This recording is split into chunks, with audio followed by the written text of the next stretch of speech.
So let's take a second and use this equation to calculate the amount of joules stored in our pressure cannon. So let's assume that we have the same setup that we had today that we tested. So the energy stored inside of our tank, actually we're going to do the tank, not the pressure cannon, sorry. The pressure 0 is the pressure that the atmosphere is at. So it's the pressure that the air starts at. So in this case it's 100,000 pascals, or 1 times 10 to the 5 pascals. Okay, so that's 1 with 5 zeros, 100,000. The initial volume, or the volume that we're going to compress, is about 6 gallons. And I used Google to convert that to 0.023 meters cubed. So again, we're working in the metric system, so all these things cancel out correctly. And then we want to compress it down to about 150 psi. That's what the compressor does just to charge itself up. I put that into Google and found out that that's about 1,000,000 pascals.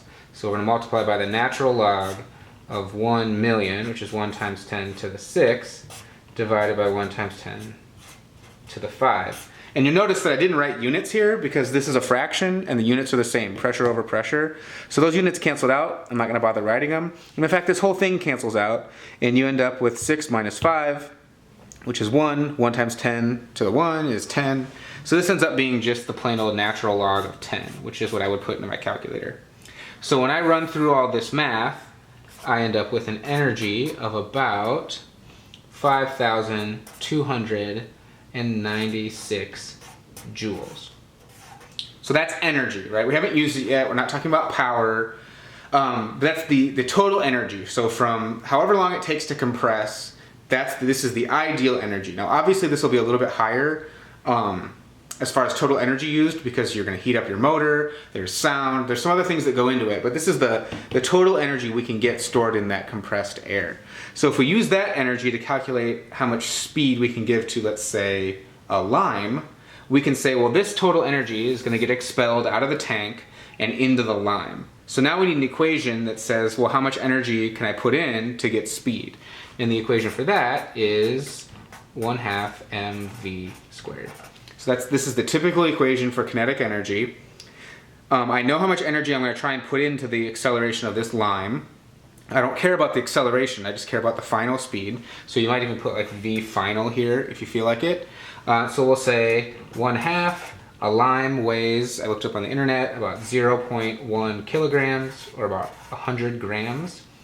And then we want to know to what speed this lime is going to accelerate to.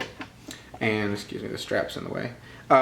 So we can do this calculation. We know that the energy we're going to put into this is the energy that was compressed in the air. So we can say 5,296 joules into 1/2 times 0.1 times v squared. So we do some basic math. I'm going to multiply everything by 2. I'm going to divide everything by 1/10. And I'm going to set v equal to that and then take the square root. And so I'm going to get a v that equals 325 meters per second, which is about 730 miles per hour. That's a really fast lime. Now, I think it's pretty obvious that that is way too fast. There's no way we're going to get a lime coming out of there at hundreds of miles an hour, let alone 700 miles an hour. That's like almost the speed of sound. So I'd like you to all to take a gander at this video, try this equation out for a different projectile like a golf ball or a bowling ball or a banana or a waffle, work through a sample calculation, and then come see me and tell me why this speed must be wrong. Okay, thanks team.